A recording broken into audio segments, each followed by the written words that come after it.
পৌরসভায় এসেছিলাম এবং আমাদের সিটিং অ্যারেঞ্জমেন্ট সম্পর্কে আমি মাননীয় সচিবের কাছে বারবার আবেদন করেছিলাম যে আমাদের এই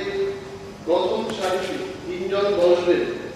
এবং 3 জনের বসার সুব্যবস্থা নেই এবং বিরোধী দলের দলনেতা যে বসার সুব্যবস্থার জন্য বলেছে আলাদা করে এটা যেন চিহ্নিত করা হয় এবং পেছনের দিকে এখানে 4 জনের ব্যবস্থা হয়েছে কিন্তু তাদের পা রাখার যে বিষয়টা কম্পার্টমেন্ট এই বিষয়গুলো আমি বলেছি কিন্তু আজকে এখানে এসে দেখলাম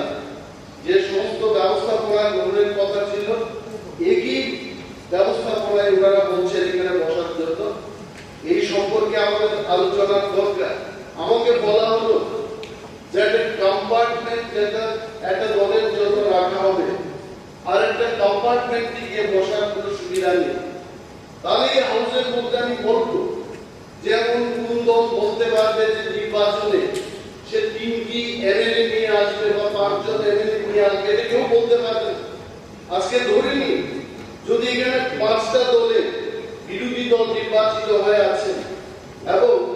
2 জন করে 4টি দলের যদি নির্বাচিত হয় তাহলে 8 জন হবে। পঞ্চম দলের যদি 12 জন করে নির্বাচিত হয় তাহলে 20 জনের মধ্যে সে 12 জনের বিরোধী দলনেতা থাকবে। ঠিক আছে, এখানে আপনার কথাটা আমি বুঝতে পারছি। সিটিং অ্যারেঞ্জমেন্টের প্রবলেম তো এবং দেখুন এইটা শুনুন এটা হবে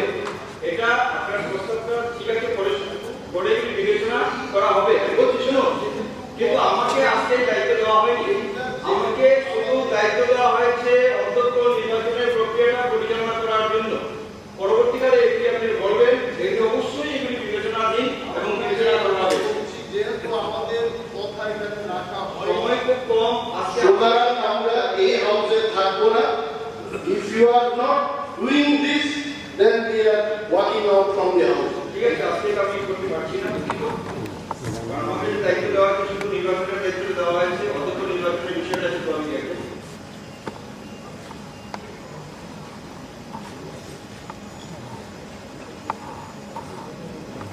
শুরু করুন নির্বাচন প্রক্রিয়াটা শুরু করুন